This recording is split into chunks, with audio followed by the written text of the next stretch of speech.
Welcome to the Strategic Risk Mind podcast. I'm your host, Joe Anderson, and we're excited to have you here today. One of my longtime friends and good insurance colleagues is Bob Hoogendam, and Bob's joining us today as our guest, so we're very excited about that. Bob has a career kind of spanning a lot of different parts of insurance. I'll let him explain that a little bit, and currently he works for Iron Peak, which is an insurance aggregator, which works with a lot of insurance agencies. So very interesting to find out about insurance aggregators too today. So Bob, welcome to the Strategic Risk Mind podcast. Thanks for having me, Joe. I'm looking forward to talking with you about all these things. So, looking Yeah, forward to it. tell us a little bit about yourself and your insurance, your background in the workforce and what you like to do for fun too. Sure. Well, I guess you know my background in insurance probably started when I was 10 years old, and Uh-huh. obviously, unfortunately, it was the Canadian postal strike that drove me to become really a letter carrier for my dad's insurance agency, Okay. delivering mail on my bike as a young kid. Eventually graduating to being a photographer of houses when I was like about 14. Wow. And then I think bank deposits and doing all sorts of odd jobs in my dad's insurance agency in Ontario as a child. So that's kind of how I got my start. And to this day, I still love to ride a bicycle and do quite a bit of bike riding when it's warm enough, at least. And Uh-huh. so it's funny. That's the positive part of the background of getting in insurance at a young age. That's great. Um, Yeah. yeah, and then just I went to Calvin University and caught on with Foremost Insurance pretty much right out of college, and Okay. so they they allowed me to work in Michigan. They moved me to Spokane. I moved back to Michigan to run a group of agents or a management team that handled the Southwest Zone, and then moved back again to Seattle and worked the Mm-hmm. west side of the state of Washington. And so, in doing so, I've worked most of the Pacific Northwest for Foremost. I then left Foremost to work in premium finance for 5 years, Okay. and then worked for Travelers Select for a few years. And then about 3 years ago, I joined Iron Peak, which we call ourselves a network, not an aggregator. Aggregators typically own agencies, whereas we are a network. We do Okay. not own agencies, so that's a little bit different. That's a good distinction. Thanks for the clarification on that. Y- yeah, you're welcome. You're welcome. Yeah, So, so a network, help people understand what a network is and why that might be helpful to a smaller or mid-sized agency. well, really, I think most agents know that they need help. And I think with networks like us and many others, we help with a lot of things. For me, I listen to probably a good dozen or so carriers present what they're doing and looking for and offering. And I try to connect the carriers with agents and try to understand how much they're looking to have the agent write, how much volume is needed for production, and then also I try to help agents place risks. A lot of Uh-huh. a lot of businesses on the surplus side. The average agency, I think in 2000, wrote somewhere around 4 to 5% of their book in surplus lines, whereas last year the average agent's probably around 22 to 24% in the surplus Wow. lines. So it's really kind of gotten different in the hard market, as we call it. Hmm. So that's probably a good thing that I do. But there's other things that we help out with, explaining agency management systems, helping them with just even structure of their agency. It just depends on the agency and what the need is and how we respond. But typically, I help with some guidance, and then I have some resources. Sometimes I help with claims. Sometimes I help with things with getting more commissions or compensation. Hmm. So there's a lot of hats I wear in the network space. Yeah, that's interesting, Bob. And I think as you're listening to a lot of different agents who are talking about the insurance marketplace and risk, you get to pick up on kind of trends or changes, some of the different things that happen. And you also are in the Pacific Northwest, which is a specific region that's a little bit different than the rest of the country. Tell us about that a little bit from a insurance and risk management standpoint. What's different about living in the Pacific Northwest when you look at risk and how you handle it? Yeah, well, great question, because really the Pacific Northwest tends to have less claims and uh, typically lower premium than most of the rest of the country. Hmm. What ends up happening is, we don't necessarily have hurricanes. We don't have tornadoes. We typically don't have hail in a lot of areas. Obviously, Montana might have some hail, especially on the eastern side. Yeah. But for the most part, there's just not the same claim activity from weather you'll experience in other parts of the country. Obviously, the Midwest is, say they'll have a little bit more wind storms or tornadoes or hail. You have, possibility of earthquake, I guess, around here.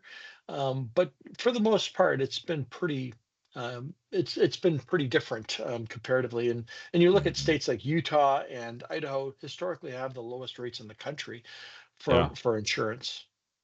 Well, and you do have the wildfire risk, which crops up, and that's You one that we do, see. Yeah. But it's you a good do. point. There's just not a lot of cat risk or catastrophic type risk around from natural disasters. So, that's really interesting. Yeah. And I wanted to bring up one thing I know Bob likes to do on the side for fun is he likes to make salsa. So tell us a little bit about the different kinds of salsa you make. I think that's interesting. Well, yeah. So my wife is really the driver behind this and the brains with the operation, and so we Yeah. tried to make it a little bit different last year. So last year we used Flabbano. I had them on the barbecue, and it was a lot of work for cutting and chopping. This year, we took the Flabanos out, and we did a difference. Oh, and also we took out the jalapenos. Primarily because it gets rid of the hotness in your mouth. Uh-huh. I've gone to Serrano and Habanero, and Okay. just it gives it a little bit of a sweet flavor. We did a mango peach this year as well, and that seemed to Oh, go over wow. very well. That's awesome. I love it, Bob. Hey, great job on that. And we talk about spices and kind of spicing things up, um, creating new and effective ways to engage with clients instead of just a kind of a bland kind of a platform. Trying to make some sort of transition here, but I think I'm doing all right. When we look at that with what you bring to insurance agents and their clients, I think it's very fascinating because um, a lot of agents just know what they know and they know who they know. And the Right. insurance business is not just it's not just a calculation that, you throw it in and it comes back and here's your premium. It's a relationship business. And there's relationships of trust where things get done because they trust the agent to have a relationship with a client, and the agent has to have trust with the client in order to project what the risks are in that situation so the underwriter can then underwrite it. And I think it's just fascinating. And I think with the relationship that you bring to the agents is, hey, I'm building relationships with uh, insurance companies that you don't have relationships with. And I have to trust you as an agent when I bring you on, but I also got to trust these companies that they're going to take care of you. So I'm not going to bring in, low end providers that are only in it to try to make a quick buck and not pay claims, right? And I think that's a really cool thing. So maybe talk a little bit about that relationship side of the business. I think that's fascinating. Yeah. Well, I think the goal is to have a win-win-win, win for the agent, win for Iron Peak, and then win for the carrier. Hmm. And if it's not a win for everybody, you shouldn't do it. And I think that's really kind of right from the top of our house and Hmm. right to everyone. It's just we have to find ways to make sure that everybody wins. And when you only have two parties win, typically you have somebody lose, and that's not necessarily a long-term strategy that works. And Yes. I think that's really you hit the nail on the head, because it's just a matter of getting the right risk at the right price. And that's the thing about insurance. It's a very efficient model, and sometimes when you have inefficiency in the insurance distribution, obviously there's opportunities to improve things, and it's an ongoing thing because carrier appetite changes or what agents' Hmm. capabilities are, and obviously there's just even talent and staff wise of some agencies, and you know. maybe the solution is for an agency to hire a virtual assistant, or maybe there's something that they need help with in terms of, finding a new candidate. I often Hmm. have a lot of folks that reach out to me and say, "Hey, I'm open to work. I need a new home." And for example, I just talked to an agency that I helped place an employee about a month ago, and Hmm. it sounds like it's going very well. So there's always change in the insurance business. I guess that's probably true of any business or any industry, but there's always Yeah. change. Yeah. That's a great point. You know, kind of being on the insurance carrier side, and now with a network called Iron Peak, you hear about claims. So I was curious if any one claim stands out in your mind as a little bit unique or different, that you kind of had to address, and maybe um, either came away with a unique solution to helping with that claim, or like a lesson learned for some of our audience on, like, here's something you got to pay attention to. So I don't know if anything comes to your mind off the top, but I thought I'd throw that out there. Well, yeah, I think of the hardest claims I've had to deal with are typically fatalities. Unfortunately, Hmm. I can think of a total fire loss where a spouse was lost, and this happened just north of Seattle. Oh my goodness. And yeah, it's always sad. But I think the thing that was kind of the redemption part of this is just that the insured was very flexible, and just chose another home that was on a dealer's lot. And I think Hmm. that by the time it was all said and done, the old home was removed, the new home was delivered in less than a week. And Wow. sometimes you hear some bad experiences of claims, but I always think back to that, the fact that I could have that person back in a home. Oh. Now they were flexible, and I think the thing is they worked with the adjuster in a really good way. Hmm. But to have that person back in a house, essentially within a week, that was really impressive. That had to make you Um, feel great, Bob, because that yeah, person's going to have so much up in the air. The last thing they need is another thing, right? And so being able to right. go in and deliver, and going, hey, we at least got you back into a place that you can operate from, that you can call home, that gives you a base. That's huge. Well, especially if you have enough coverage, and that I think the thing that I'll point out is they had a great agent who had the right amount of coverage, Hmm. and obviously it's going to be tricky because inflation may spike, or there might be challenges of debris removal or additional living expenses, and all these things add up and add to the complexity of a claim. And so basically, just the fact that there was enough coverage, it just solves a lot of the problems, because most people after a claim simply say, I wish I would have had more coverage. And Yeah. invariably, maybe it's just part of being in the insurance business, but you always listen to, the news. And if there's a fire, you always hear, Mhm. and they did not have insurance. And sometimes people think, well, I paid off the mortgage. Why would I need home insurance? And, obviously Yeah, that's not true, because you really do need coverage, whether or not you have a mortgage to pay off or not. that's Just to right. be a It's an lender of asset. You fires, want to protect it. you Yeah. want to protect an asset. And I think Hmm. that most people don't realize the importance of having a homeowner's policy, or for your business or whatever it is. There's so Hmm. much insurance that you need, and you have really no idea of the risk. And I think that's the thing, is just pointing out that, hey, here are the risk factors that you may not be thinking of. And oftentimes you're blind to your own risk, and that's why it's good to Hmm. have a third independent party say, have you thought of this, and to add more coverage, because invariably you're underinsured more times than not. Yeah, that's a great point. Really making sure that insurance valuation is set up well. Um, and a lot of times there's extra things you have to take into consideration on the property risk. I think, the other thing that comes to mind is we're living in a time where risk and things are changing quickly. We have AI coming in, we have cyber risk. There's a emerging area called reputation risk, which now Mhm. has its own insurance product, which is fascinating to me, right? I mean, it's just interesting to see how the industry kind of morphs. That might have been there for a while, but I haven't heard of it in a long time. And so you see things happen, and you know the same old approach doesn't always work. And so what we're trying to do at Fortify Risk is to work with clients from the inside and really help them map out what are the unique risks in their business, and then prioritize those and say, look, here's the top 4 or 5 that we need to start addressing. And let's come up with a strategic plan to address those. And I think in general, that's going to create a healthier business. Of course, we can all probably agree on that. It's going to lower losses. It's going to make happier employees, more money, protect your assets better. But help us understand in the underwriting process, since you're on that end where you're working with underwriters and agents, how a risk management assessment and an active risk management function that's really looking at root causes and trying to drive behavioral change in an organization.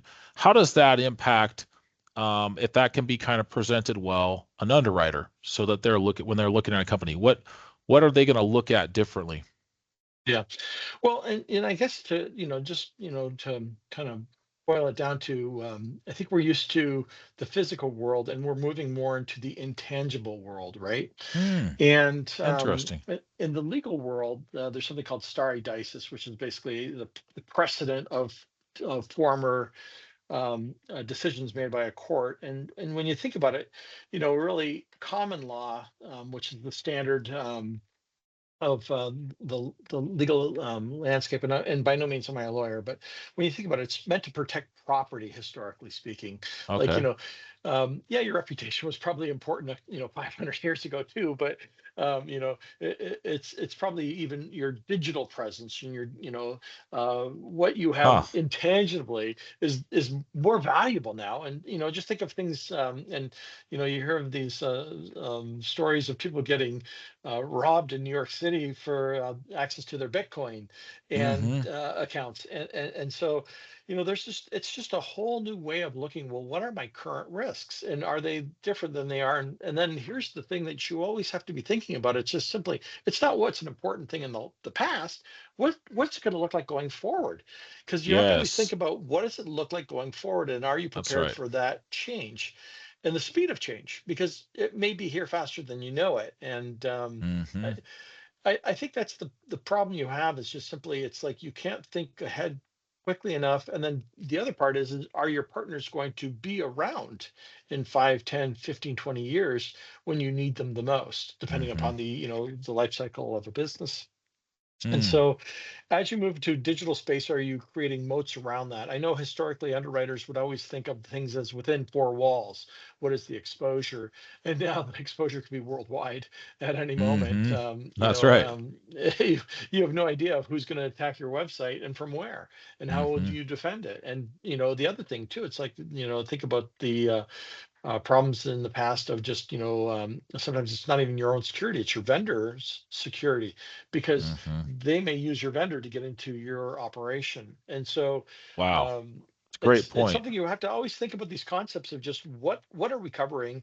In insurance, there's a difference in conditions plan, which basically covers things that might not even be on your premises that cause damage to your premises. So Mm-hmm. there's all sorts of risks that you have to be conscious of. And yeah, it's just it's hard to gauge because I know people think Hmm. insurance is boring, but man, is it ever interesting, because it just changes so much, and what's Yeah. true today may not be true tomorrow.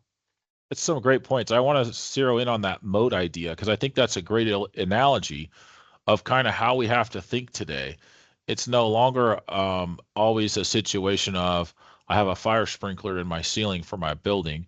Sometimes it's, what's the protection I have about my brand, my website? What's the protection I have around my patents? And then, that's a fascinating one. The second one I want to talk about, I want to circle back to that third party risk you were talking about in relying on other parties, but talk a little bit about, you know, um, developing strategic plans to protect your digital assets and kind of your presence, and some of that is just as important. I think that's fascinating. And I love that mode idea. I think that's great. If we can think that way, like what is it that protects us, right? Is it it's not a fire department. What are the things that protect us digitally? Having a good cybersecurity plan and a relationship there has got to be one. But what are your thoughts on that? Well, obviously, it's like, you just have to get educated on it, right? Like, I think, when it first came out, dual authentication was a pain and everyone hated it. And now I just Hmm. do it, and I'm glad to do it, because I know that that's one of the hardest things, at current Now, Hmm. of course, I'm even more paranoid probably because I think about AI and just how much that's going to impact our lives. Yeah. And you have to be just I guess the first it's like just being aware of it. Number one, I think the second thing is just simply hiring somebody out to maybe if you can just offload the risk to somebody else or what's called a risk transfer. Obviously, insurance is a way to do that. Think of things like, if you're part of maybe if you're a board member, an association or whatnot, do they have D&O coverage that'll provide coverage for you? Yeah. There are other things that, just obviously a personal umbrella policy would be important to have. That would be a very wise investment of assets, or just the way in which you avoid doing certain risky things. Yeah. Just don't go to every single website or don't click on links. And if you've got a speeding ticket text, the Wall Street Journal tells me today that that actually may not be true. And so and I think there was something like there's just so many of these Yep. scams out there. Obviously, you have to be so conscientious about it, and yet people fall for it, unfortunately. And just I guess Yes.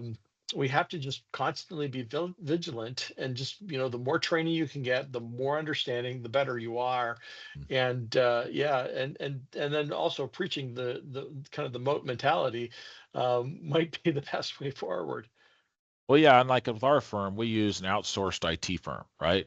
Hmm. And the outsourced, we've vetted them. They protect our firewall. The other day, I wanted to use my laptop camera instead of my higher end camera I have as an attachment, and it wouldn't let me use it until I typed in the reason why, and my IT company approved that. And I thought that's a pretty cool safeguard, right?